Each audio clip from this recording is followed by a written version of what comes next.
All right, I'm gonna let the video upload right quick.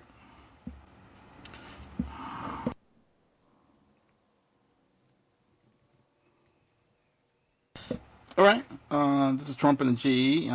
Stephen A. Smith tried it, so I'm shocked to change the recording. I'm here with Mr. Mitchell. I'm gonna ask people to subscribe to the channel, like and share the videos, like you've been doing all this time. Keep doing what you're doing, guys. Thank you. And so, anyway, so this is Trump and the GE, of course, and as far as the economy is concerned, as far as I'm concerned, the same old, same old. It's still a lot of Fed watching, and inflation is going up, which is kind of what the Fed was trying to push for years, trying to push inflation for years, and it wouldn't go up. Now it's going up. Now they complaining about it. So it's all driven by the Fed, the market, the economy, so on and so forth. As far as how it affects the labor market or the working class, I don't think the labor market or the working class is going to get out of this hole they're in anytime soon. And that could be some of what some of the angst is the kids at these colleges are feeling when they're complaining about they're having these protests. They're probably feeling angst in other areas as well, like student loan debt, and is their job market waiting for them to help them pay off their student loans down the road. So what the Fed's going to do is still the number one issue as far as the economy is concerned. If they're going to cut rates, when they're going to cut rates, so on and so forth. But it's all great for big business, but not great for the working class or the labor class. And that's so in my opinion, my high level take. Yeah, I mean, after a while, I feel like we sound like broken records, right? Uh, Powell gave uh, eloquent words of we're watching and thinking today. They're so non-committal. They're so non-committal. They, they can't even commit to the thought of thinking about the thought. So, when you listen to a lot of Fed presidents and certainly Jerome Powell. Granted he's hyper aware of his the effect of his words on public markets. So being in that position, you certainly have to appreciate the dance that you have to do between the raindrops to make sure that you aren't being seen causing kind of undue influence, right? But at the same time, it would be, I think, deeply appreciated to just hear some straightforward talk from the Fed for once. I don't think we've seen this much obfuscation, um, yeah, arguably since Greenspan. So, but we've added a couple 100,000 jobs, to the labor market, at least according to some of the surveys. But the way that the corrections have been rolling out, all last year we supposedly added, over 1.4 million jobs that the Biden administration reported, only to find out it was 10,000. So, either three jobs or 300. Who's counting, right? So that's the state of the economy that we're in. That even the headline news of what should be some of the things that you can rely on. Unless you're doing your own homework, you just really can't. You just really can't rely on these folks.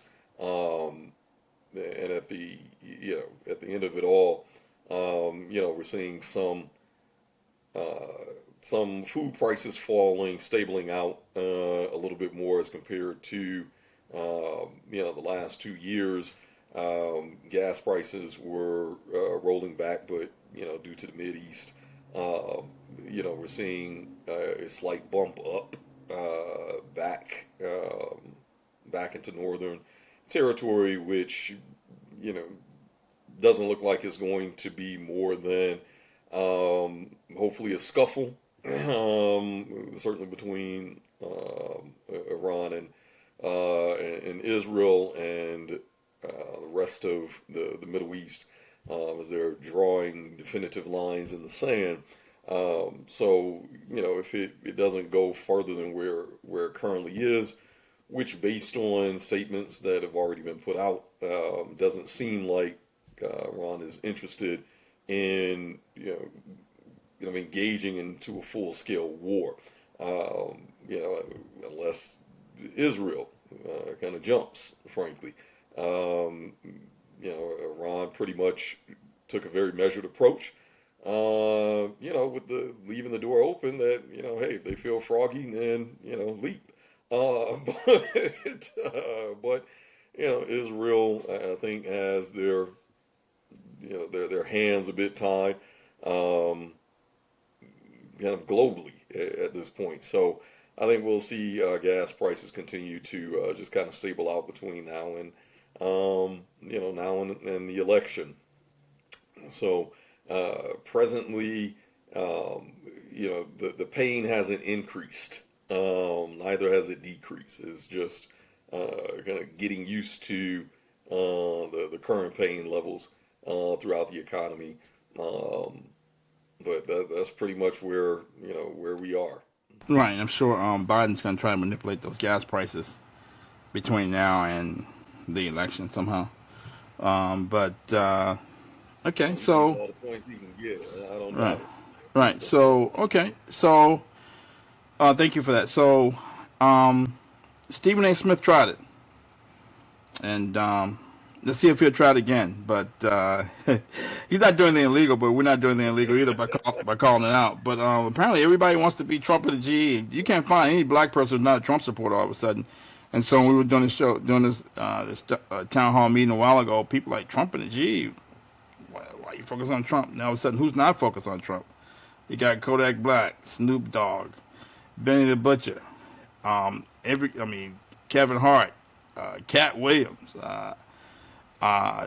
Dave Chappelle. Now you've got Kodak. I said Kodak Black. Then you got Blacks for Trump. Then you got Stephen A. Smith. All of a sudden on the Trump train, and he's pro-Trump all of a sudden. And everybody likes a winner. Everybody wants to be on the bandwagon. Everybody likes a winner. And I think he's sort of still on drip a little bit. But I'm going to play a clip from the Stephen A. Smith show where you don't know if he's talking about, if it shows about basketball or it's about politics or about economic policy. You're not sure. But here goes.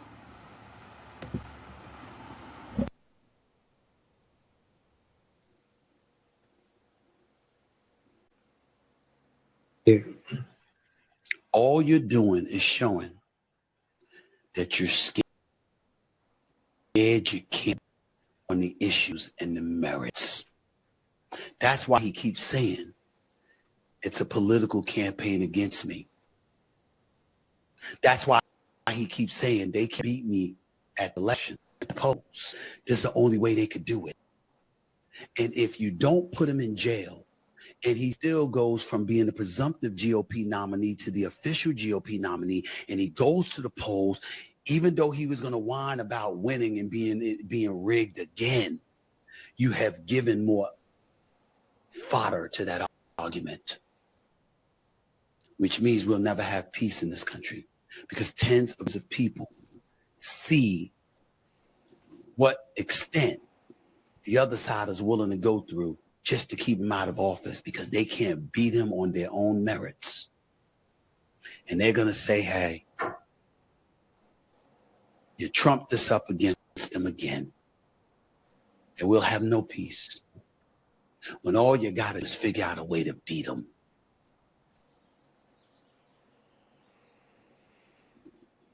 Okay. Okay, he seems to be very animated and very. I've never seen Stephen A. Smith this excited about politics before, or about Trump in general. He's usually very animated about sports. But I'll let you go first. What's your take on what he had to say? Yeah, I was a little surprised. Yeah. His audition tape for for taking over Sundays. in the political arena, maybe taking over Fox News Sundays or MSNBC. I guess we'll have to see. But um, we've been saying it for a long time. The record shows, right? This platform uh, was created when it was not very popular to really be discussing Trump, especially as a black person.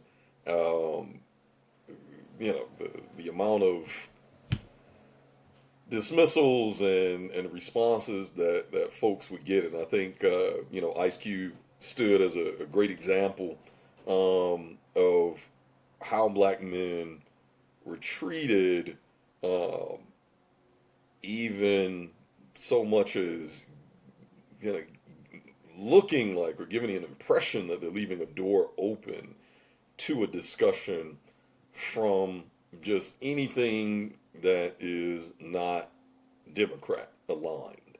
The Cube was pretty much thrown into the wood chipper, and all he was pretty much presenting was, here's a contract for Black America.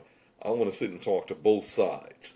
He made no commitment to either side, but one side was more responsive than the other, and that coincidentally was Trump, a side that was open to having a conversation and responded to him, I think, more quickly and more welcoming than anyone from the DNC.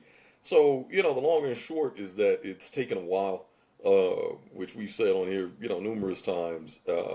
It's just taken a while for us to wake up. It took us, arguably, 10 years after Obama first got elected to realize, what, maybe this guy wasn't so great for for the black community, outside of the representation, outside of the yes girls and the black girl magic and the we can do it and essentially the sloganeering. That there wasn't much substance that was specific for the progression of the black community, other than a host of universal policies, which is no different than all ships rise during tides, but nothing specific to the black community.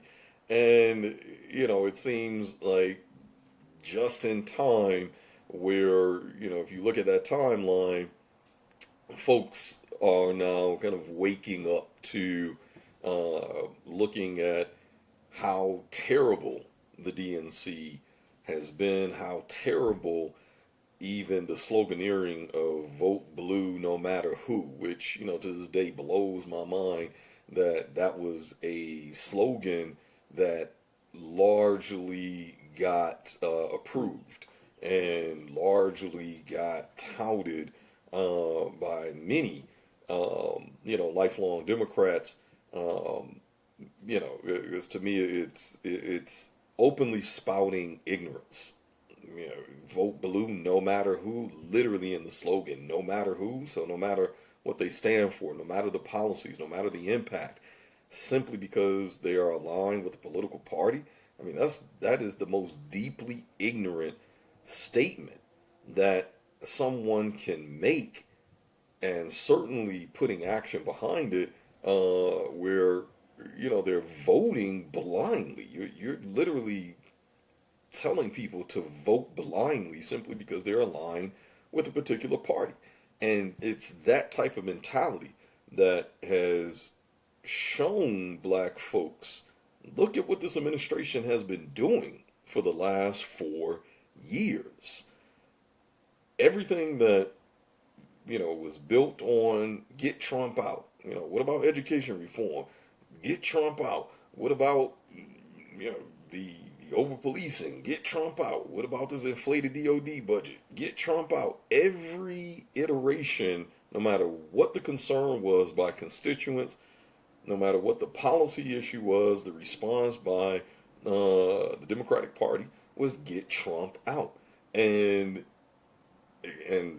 unsurprisingly, when Biden gets in office, what does he do? The same exact thing that Trump was doing, just worse. He is as terrible as you would have thought. Like, you almost had to live through the Trump administration to understand the viciousness at which we were being socialized to believe that Trump was literally the worst president in this country's over 250-year history of having presidents. And the first 12 owned slaves. And they were still saying he's 10 times worse than George Washington. He's 10 times worse than the founding fathers. Why? Well, because he's Trump. We just got to get him out. There was nothing of substance indicating, well, why is he worse? What makes him worse than GW? What makes him worse than Reaganomics? What makes him, we're like, what makes him worse? And there was nothing of substance there. And you put Biden in place, and all he does is simply continues the policies. The COVID action that he said, hey, we're going to do a much better job. You did a worse job than Trump on COVID. Infection rates increased under your watch.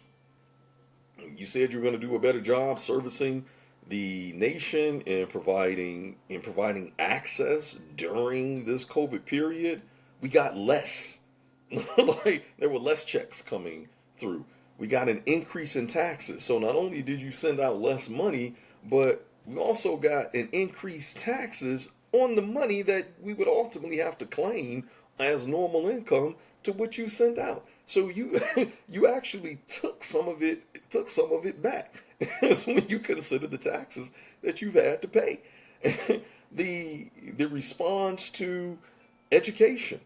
It was a campaign promise of his. We are going to give college loan forgiveness, student loan forgiveness. Where was the student loan forgiveness? First, it started off at 6 figures, 100K or more. Then it was a no, and then it changed to 10K, and now it's being tried in the courts to see if even the 10K is constitutional. It's like, this is literally the worst administration, and I think irrespective of race, whether you're black, whether you're white, this has been one of the most unproductive administrations, and it shows up in the polls as well. As much as they talked about how Trump is the worst president, why does Biden have the worst polling of any president? Even Richard Nixon during his impeachment trials had a more popular rating than Biden does now. So for all of the bluster, for all of the talk that we had to get Trump out, we had to vote blue no matter who, yet when we look at unemployment, the unemployment rate, despite what the economic data puts out, when we look at real unemployment rate, we look at underemployment rate, black folks are still over 9% unemployed. We're still at the highest end of unemployment. We're still at the highest end of underemployment. So this administration has been one of the worst administrations, irrespective of race, when we examine his policies. And to me, Stephen A. is merely speaking to some of that, finally kind of waking up that you guys, the way that Democrats are trying to beat Trump is through the courts. This trial is about sex and money. Just like he stated, he wasn't wrong. It's about sex and money.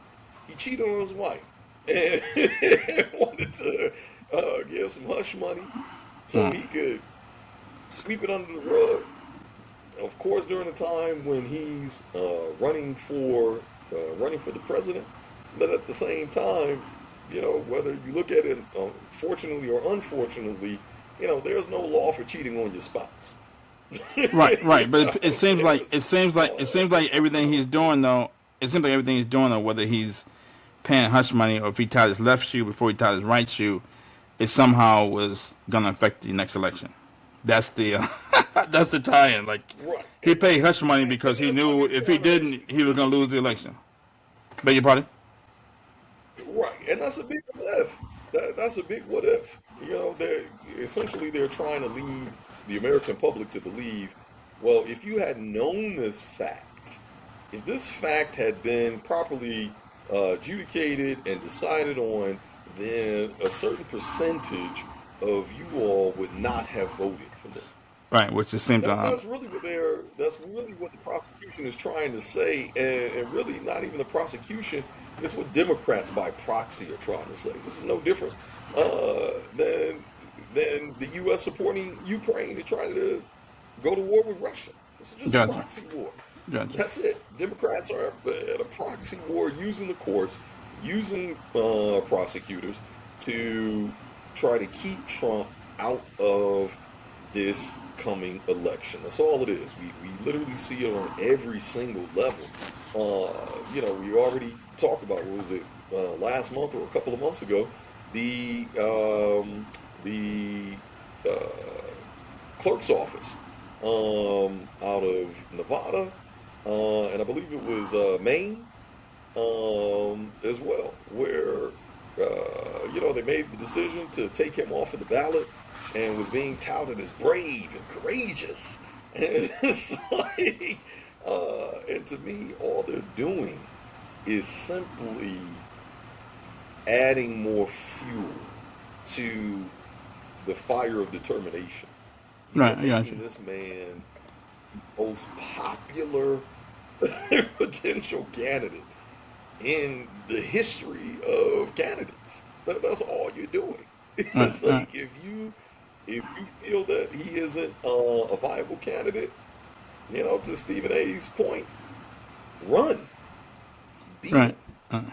And so, beat him on the campaign trail. Stephen A. is basically repeating a lot of our talking points, and so that's why I think that's one of the reasons why he can pound the table.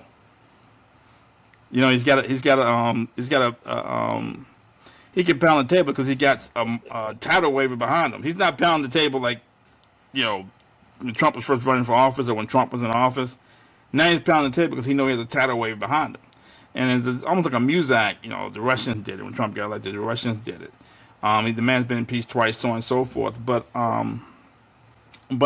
Stephen A. sounds like a policy expert. Now, when does he have time to do all this stuff? I have no idea because he's covering sports and he's on ESPN every day. He has to go through all this data about all the teams and so on and so forth. Where does he find time to research all this information? Which I'm finding kind of incredible. If he's doing all this research for the NBA and for the NBA games. The other thing is that for a while it was all these black women leading the charge. Mm, Now you have yep. a lot of black women,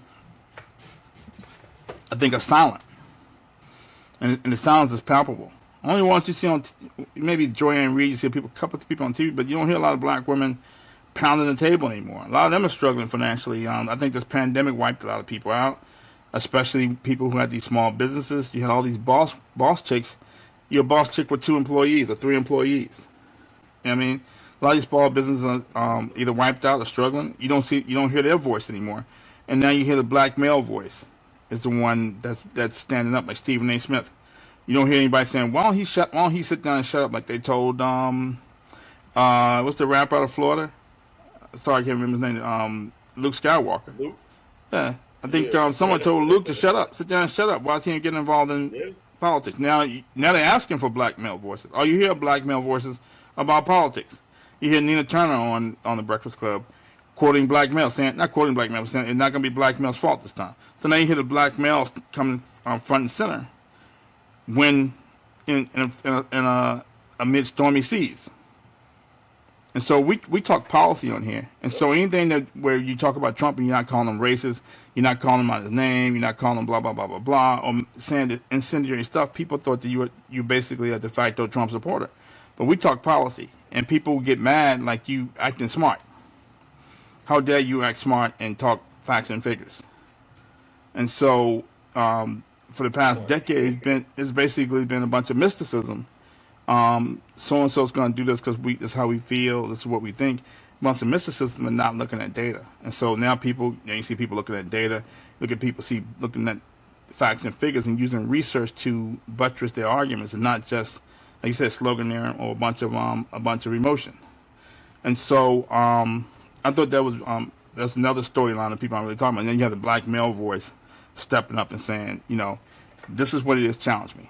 And you don't hear anybody challenging them. The other thing is the Negro whisperer. You don't hear the Negro whisperer's voice anymore. All these Negro whisperers who's calling Trump a racist, they real quiet. They real quiet now. Trump a racist, Trump this, Trump that. You can't hear. It's like you can't say this stuff for years and then, I'm gonna say backtrack, but then all of a sudden, you have nothing to say now when the data goes against you. Where's all that mouth now? Nobody apologizes. Nobody says a word. So I think that's a couple of narratives that people aren't really talking about. That it's the black male voice now that's being heard the loudest. And so it looks like Stephen A. is sort of is still not drip a little bit, which is it's cool. But I wish he at least give us a shout out. So this is Bakari Sellers from who was on the Breakfast Club. This is what he had to say about Stephen A. Here we go.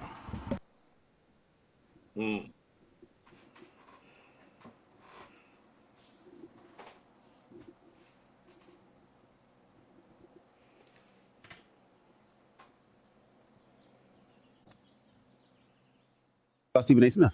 I think that he appreciates the white gaze. The white gaze? What's wrong with Gaze. appreciating the white LGBTQ community? I didn't say gay. G-A-Z-E. Oh, Gaze. I said gays. What's wrong with the white gaze? Gaze. G-A-Z-E.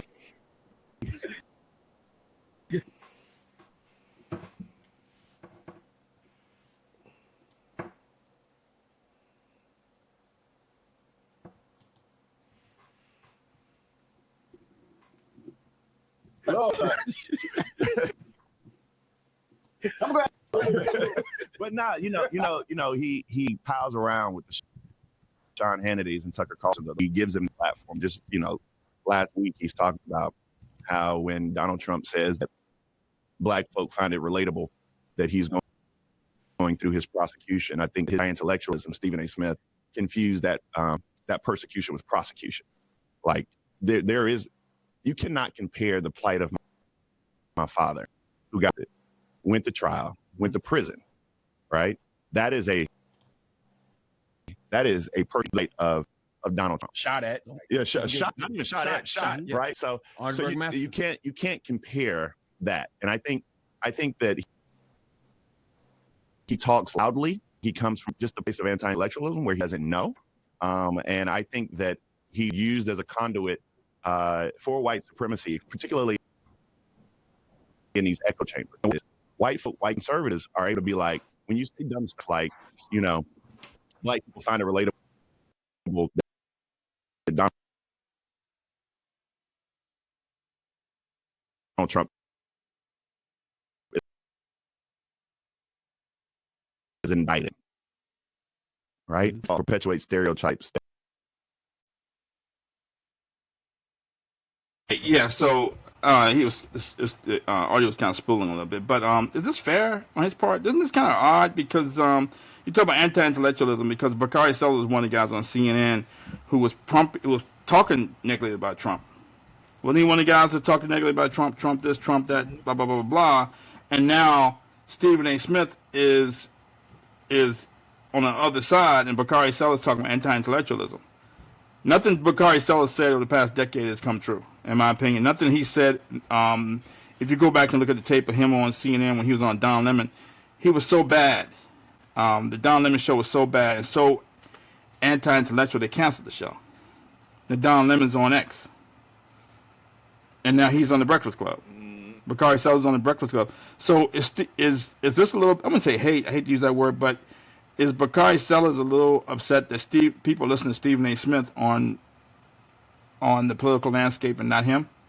That little bit of that going on? Because you got to figure out if Stephen A. Smith is talking and somebody else is not being heard, and Don Lemon, Bakari Sellers, and the crew who was on CNN every night, waving their neck and doing this stuff and engaging in emotion and mysticism. Well, I think you bring up a good point. It makes me. I wish I had the demographic data of ESPN viewership, because I think that would be interesting point to see what is the racial makeup of ESPN viewership. Before you go on, but Bakari did before you go on. Bakari at the end was talking about how he speaks to the white male conservatives, how Stephen A. Smith speaks to them. That was what he was saying at the end before you got cut off. Right. That's right. Because I think, um, I think that's probably one of the just some anecdotally my own experience. I think that's one channel that gets I think equal reaction both amongst black men and white men alike. Um, like I can't really think of a demographic that uh, you know I guess has a stronger reaction to ESPN one versus the other. So it would be pretty interesting to see what the data actually looks like. But I'm more than confident that some section of his viewership, right, lands both parties, right, and arguably even to the fringe of both of those parties. So the extreme right and the extreme left. Everybody watches sports, right? Stephen A. has, the biggest mouth. I think that might be literally in sports. So anytime, he talks this smack, that's how he gets paid. He's very clear on how he got to where he is. He gets the attention, he gets the eyeballs. And arguably, he has the ability to influence certainly more than a Bakari Sellers. When Trump got elected, he was a part of that cohort with him, April Ryan, Joanne Reed, blanking on the lawyer's name. Is it Angela? Angela Rye, Angela Rye. Angela Thank Rye, you. Angela and Rye. they And also had you had Gillum. They also had Andrew Gillum on there. Andrew Yeah, yeah, Gillum. yeah, yeah. Yep, Andrew Gillum. And And so when I go When with that. Obama, but Because when Obama got elected, it opened a pathway for a lot of black people to go on TV, right, educated people like Bakari Sells, right, and that's who sounds very he's not loud and boisterous like Stephen A. But just because you sound intellectual don't make you doesn't make you intellectual, or you know what I'm saying. And so open up a pathway for a lot of black no, people like Bakari Sellers, who's a lawyer, to go on TV and talk. no, 100%. Melissa Harris Because Perry. again, they had their I think their 10 minutes in the sun. They were kind of presenting themselves as the feel good news network where we can be unapologetically black and in all our existence and being, which, on the surface, there's nothing wrong with that. If you want to be a little sassy, you can be a little sassy. If you want to throw out the news report with a little twang and an extra push in your voice, by all means, be yourself. But at the same time, there was certainly this air was being pushed out amongst that cohort. And, it was a very short lived era because under Trump, um, I think really what seemed to break it up, I think by the time the Andrew Gilliam scandal hit the airwaves, their stint was already on a decline. Viewership obviously wasn't there. I don't know what happened internally, but it certainly didn't last very long. I think like most folks probably chuck it up to declining views. I think Tucker Carlson was still the number one viewed information program. I don't even think that's considered news. I think it's more just an extended op-ed. So the point being is that Fox News was absolutely dominating the airways and kind of Fox News adjacent informational programs that did target the far right. Some of what he's talking about was accurate. Some of the things that that Bakari Sellers specifically was speaking to was accurate. We absolutely saw rise of white nationalism come out from the shadows, come from under the rocks. They felt emboldened. They, gathered in public in a force that has not been seen, arguably, since the 50s and 60s. In staunch numbers that were meant to show force. So, we cannot obfuscate and pretend that that did not happen under Trump's watch, and Trump didn't deter it. Yeah. He certainly. Yeah, I'm still with you, by the way. My camera just died. I'm still with you. Okay. My camera just died. That's all. I was trying to do the professional thing. What they say, the show No, must no. go on. Yeah. Yeah. We'll pop back up at some point, but Yeah, my camera just died. But anyway. The whole there's good people on both sides.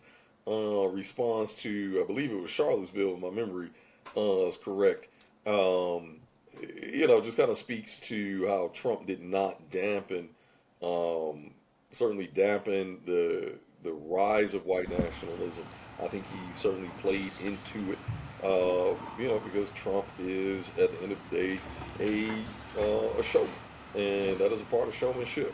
You are going to go where your viewers are, right? Irrespective of the principles, the ethics, the morals that those viewers may or may not possess, right?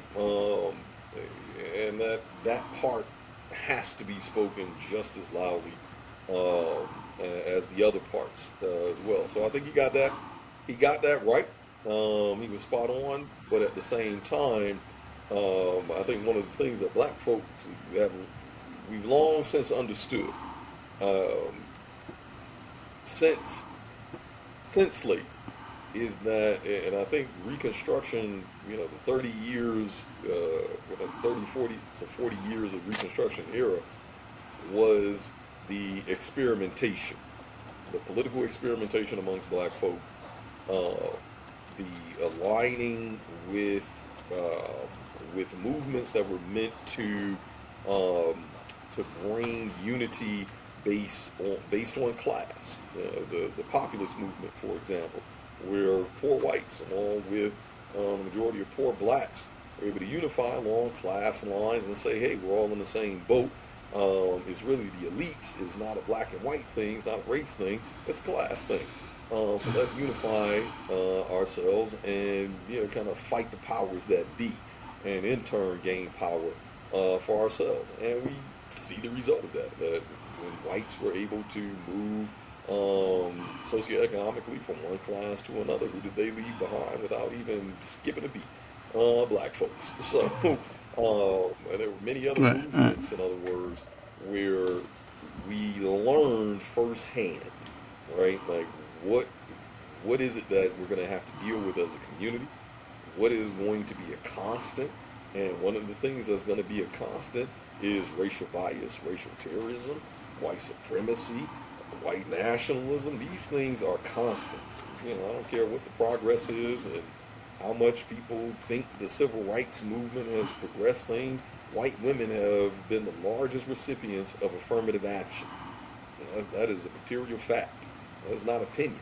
So in other words, we understand that these policies, these approaches that are constantly touted to our community as a way up and out of oppression and out of racial discrimination, they're largely marketing. So, what does that mean for us? That means that no matter who is at the table, no matter what the promise is, we understand the driving force in the background. That if you're talking to us about a, especially a universal policy, who is the intended recipient? It's not us. We just happen to be in the group that will rise enough. And the question then for us when we're examining different candidates is, will we benefit enough after all the intended recipients have benefited? And that's really what those black folks Okay. contend with. So the purporting that Bakari and the rest of his cohort, because they truly, the Angela Rye, Joanne Rees, Melissa Harris, Perry, so on and so forth, they really represented this demographic that was riding high on the hog simply based on representation, thinking that, oh, we got a black president, Right. da da da, so it's better days, and it really wasn't. Why? Because even if President Obama truly represented black people, as we all know, the presidency is larger than a single individual. We already understood that. So, in other words, no matter who's sitting in that office, they're still part and parcel of a system. They're still part and parcel of an institution. So, and they are not bigger than the institution. That individual is not bigger than the system. And until that individual rises somehow above the system and the institution, no matter who's sitting in that chair, everyone else has to benefit and ultimately will benefit either with us or before us. So that's why, and I think that's really the crux of why a Stephen A can say a few things that sound smart, but they're not really smart. That is just kind of parroting points that have already been made. But because Right. it's a lane that he's not involved in, he has more eyeballs than a Bakari, and he also isn't doing it in an elitist way. That was Democrats' largest issue. When we watched Van Jones sit there and cry for a second time on national TV, because he finally realized, oh, maybe we failed. Maybe the Democratic Party has failed the people.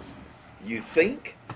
Like you sitting there bawling your eyes out because you guys because liberals have largely taken this elitist approach that dates all the way back to the Civil War.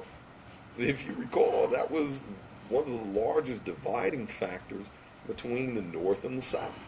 People above the Mason-Dixon line felt that they were better than those below the Mason-Dixon line. It was a Right, but I think it's interesting that Bakari talked about anti-intellectualism, but I mean, I don't think anything he said in the past decade has come to fruition. If he was so accurate, and Angela Rye and John Newman were so accurate, Trump wouldn't have gotten elected right.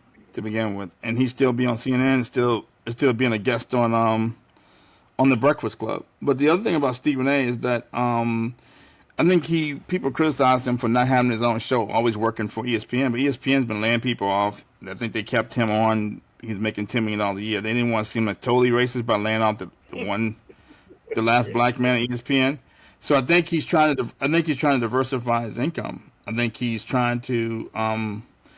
He's not just talking about sports on the Stephen A. show. He's talking about policy, talking about the politics. He's talking about economics. He's trying to make himself I wouldn't say a Swiss Army knife, but trying to basically, again, diversify his income and stuff that he can talk about, because ESPN not doing all that great. I think revenue in the last quarter was maybe grew 1%. Operating income grew because they've been cutting costs. But Disney's talking about shopping ESPN.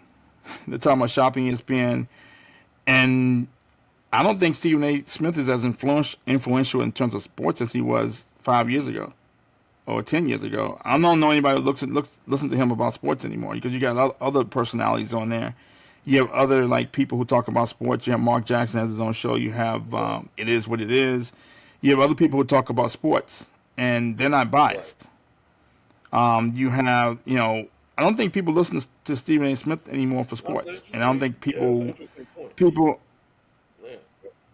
I don't think people listen to him yelling and screaming and carrying on and hollering. Nobody wants to hear about the latest gossip about what AI ate for breakfast or whether LeBron's going to wear a headband tonight. Right. They want, analysis, and he hasn't been as accurate. I think he's trying to be because he was riding high with him and Skip Bayless, just almost like a soap opera every morning. I think his influence is waning, and I think he has to wonder like who's next at ESPN. And I think he's trying to, in a post ESPN world, let's say ESPN gets sold, let's say he gets laid off from ESPN, who listens to Stephen A? Who's going to go to Stephen A. Smith's show? I don't think they're going to go to listen to talk about sports. No, certainly. That's no, it's a very good point that the viewership I think has been declining. He's past his kind of TV prime, so to speak. I kind of put Stephen A. almost as the shock jock era, right? Almost I can't believe I just blanked on his name. The original. Not Howard Stern. Almost kind of viewed him as the Howard Stern of ESPN, right? Where he would say these outlandish things, and they really were conversation starters. They were intended to goad you into debates, around the water cooler and at work, and just hanging out with the crew, and using triggers in order to get you views. And I think when you put that against the backdrop of what was happening economically, people were just tired, man. People were just tired. You can't continue to give your friends $80 billion a month and talk down to people. That's the thing. The Democrats, Right. hey, no one talks down to people and at people better than Democrats. Look at Biden telling you, oh, it's just a joke, but telling black folks, oh, you ain't black unless you vote for me. Right, I got you. But it's but I think that does play a part into why this particular pivot, may get more eyeballs because he's doing it in a way where he's not talking down, right? He's not talking down. Right. Kind of leveling out, and I think certainly the declining viewership, that has to be scary, right? Where you're sitting at the top. ESPN was the top of the echelon, and when you're watching, these guys, I'm sure they're looking at daily viewership stats because they understand that their contracts, like those viewership stats, are the lifeblood of their ability to continue to renegotiate contracts, right? Right, and they laying off people left and right. They laying off talent left and right. I know Jalen Rose took it hard. He took it like, and I'm thinking like Jalen, man, it's not personal. Yeah. He took it hard. Like he took it like real personal, and he's seen a lot of, of course, Jamel Hill's gone, Michael Smith gone, a lot of talented people are gone, and so in the post ESPN world, let's say they lay off Stephen A. Smith. I don't know what his contract looks like, in terms of like term limits or whatever. Let's say he's not at ESPN anymore. And he wants to be relevant. I think this may be a way for him to be relevant and to talk about something other than basketball. Now he's positioned himself as the talent. He's not a news reporter anymore.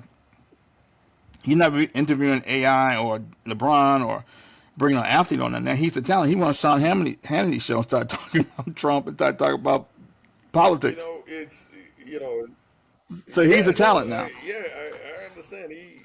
it's interesting because when you think about that transition, right? That's I think a lot of the critique when you look at the corporate world and folks that decide to venture out on their own. They either leave the corporate world to go on their own, or they get fired and they're forced to go on their own.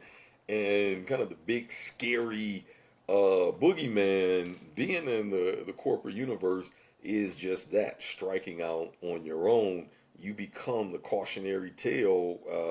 The Jerry Maguire movie is a great example of that, right? Where you're sitting at a top firm, uh, you're hyper talented, you're climbing the ladder, you're eating at the king's table, right? You were one of the kings, and to be ousted and now forced to go on your own for the people that's left behind, you now become the cautionary tale. Like, do you, would you rather take the crap that's here and eat crap along the way, or do you want to get a YouTube channel, right?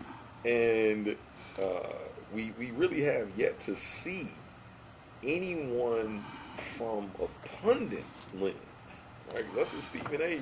was, merely a talking head. He didn't play sports, didn't play ball, he didn't do it professionally. Um, we have yet to see any of them transition as successfully as the ESPN chairs that they fill. When you have Club Shay Shay doing, you know, 30 Right, million right, views. right, Why? Because he's a former player. right. But who is he talking to? He didn't do that. That interview wasn't from other former players. He's talking to what does Shannon Sharp know about comedy? What does Shannon Sharp, know about Hollywood?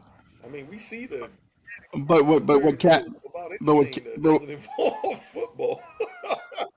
but when Cat Williams first went on that, when Cat Williams first went on, he said you create a safe space for the truth, No, it's for a people to come on podcast. here and feel comfortable telling the truth. And so funny you bring up Shay Shay, because I'm gonna make this my segue to the Breakfast Club, because Shannon Sharp is doing what Stephen A. Smith, if he was really him, or Charlemagne was Right. really him, Shannon Sharp is doing what Charlemagne or Stephen A. should be doing, because Charlemagne's had all these shows on cable Yeah. that kind of Yeah. fizzled out. I think he's still on Comedy Central somewhere. I don't look for him. He also has a show called The Brilliant Idiots, and so when Cat Williams said you offer us a safe space, it's not incendiary, and it's not. I'm not saying Stephen A. Smith does this a lot, but he did burn some players who were in the NBA, calling them out, saying they were busts, so on and so forth. But you go on Charlemagne's show on the Breakfast Club, you may have a career when you finish. So I know we talked about Charlemagne. Is the Breakfast Club still relevant? What did he do next? But I think where it goes for Stephen A. is where you're seeing what's happening with the Breakfast Club. It's kind of like slowly winding down, because they don't break artists anymore, right? So why would artists go on there? Um, they had Angela Yee left, which tells you that the Breakfast Club has peaked. Right. And then they got canceled in the Atlanta market. So what purpose? I know they're still big in the urban market. What purpose do they serve? I think Stephen A. Smith is facing something that Charlemagne and Envy are probably already dealing with now. I mean, how do they remain relevant? Because I don't know if Envy can go out on his own. I don't know what Angela Yee's doing. I know she has her own show, but I don't know who watches it. But Charlemagne has tried to do stuff on his own and has been, the Brilliant Idiots has done pretty good, but nothing is like Club Shay Shay or what some other people are doing in terms of Right. numbers. And so I know you've asked about like the Breakfast Club and their influence and so on and so forth. It seems like this is where you know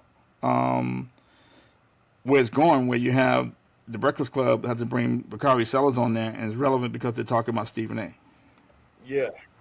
That one day. We've been watching the Breakfast Club in decline, and it goes to my point, because essentially what we're looking at are the unconventionalists, we'll call them, that are kind of taking over, right? You can look at Stephen A, even Jamel Hill. Um, when they really came on the scene, um, they were the breakthrough folks. But then, they became part and parcel of the incumbents, right? Like they became a part of the man, so to speak, right?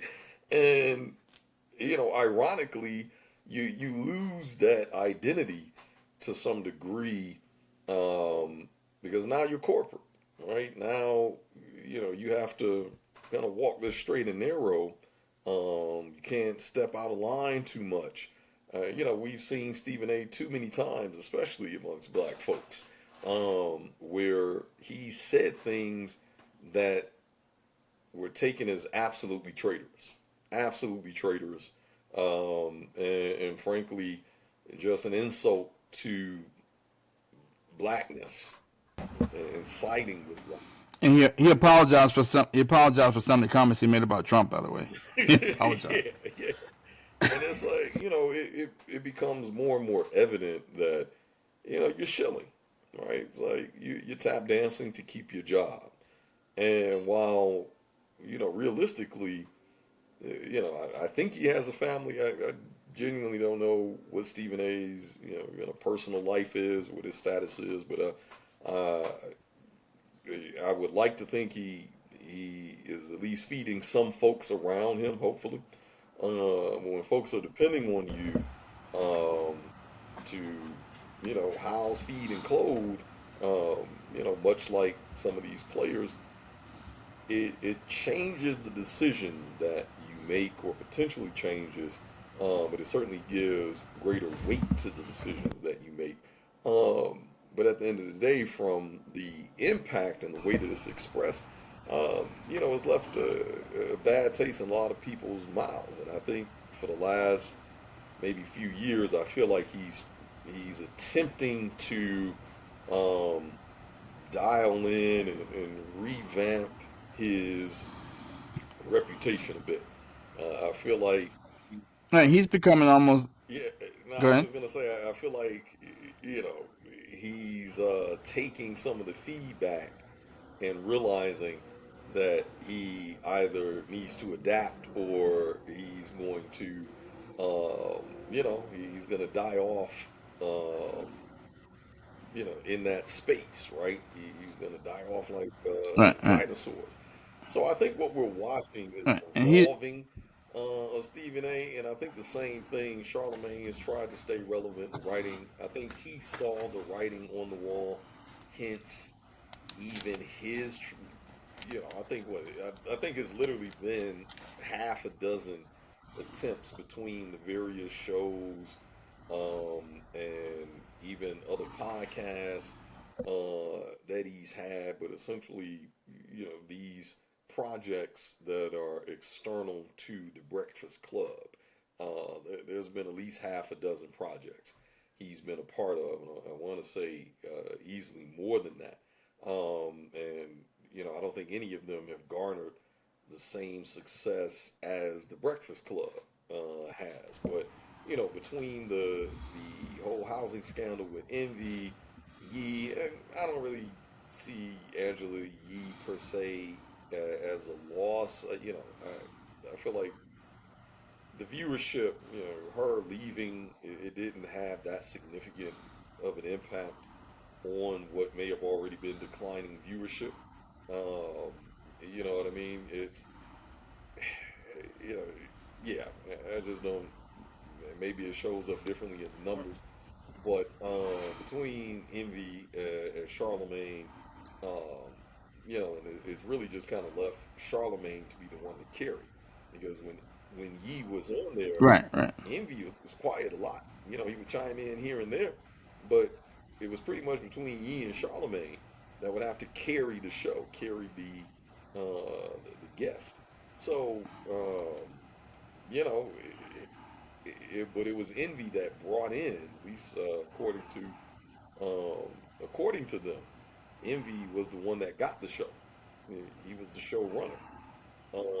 And he brought in Gotcha. Charlemagne and Yee along with him and gotten them deals, um, kind of as this trifecta unit. But he's forced to now work for it a bit more now. And at this point, there's Right. so much independent outlets between YouTube and TikTok and Instagram, where essentially black media is largely fractured in the sense that there's, hundreds of sources now. It's no longer the one, two, or three sources when we say black media. Ourselves included, right? We are part of that makeup. Um, that some folks have a different outlet, right, to view just economics, to view just policy, view just relationships, etc., and get their kind of get their fix without all of the other fluff and things that they don't want to hear, frankly, right? Right. So Right. yeah, Right. Right. So is Stephen A. You think he's in the same position as Charlemagne? I think he's a little bit better, but pretty much. I think his boat I is a mean, little better, but they're in the same. well, right. They're in the He's made enough money. He's made enough money. Right. He's made enough money. He doesn't work again, but he hasn't been given. So it's always that question. That while these guys are on TV, are they building relationships with people in the community, or in other media outlets? Are they building an ecosystem or building relationships? Because when you let's say if you have to leave the corporation, and when you're backed by capital, obviously you're gonna have an advantage over other people. But when you're not at an ESPN or at a iHeartRadio or what have you, can you go on your own, and who's gonna support you if you haven't been supporting people? Yeah, You know what I'm saying? You haven't. It's like you come on the Breakfast Club and people don't have a career when they leave. yep, You know what I mean? Like, and you wonder why when you go do it when you go do your own go do something other than the Breakfast Club, nobody's tuning in. You know what I mean? yeah. But so okay, so that's basically it. I mean, that's Trump and the GE. Stephen A. Smith tried it.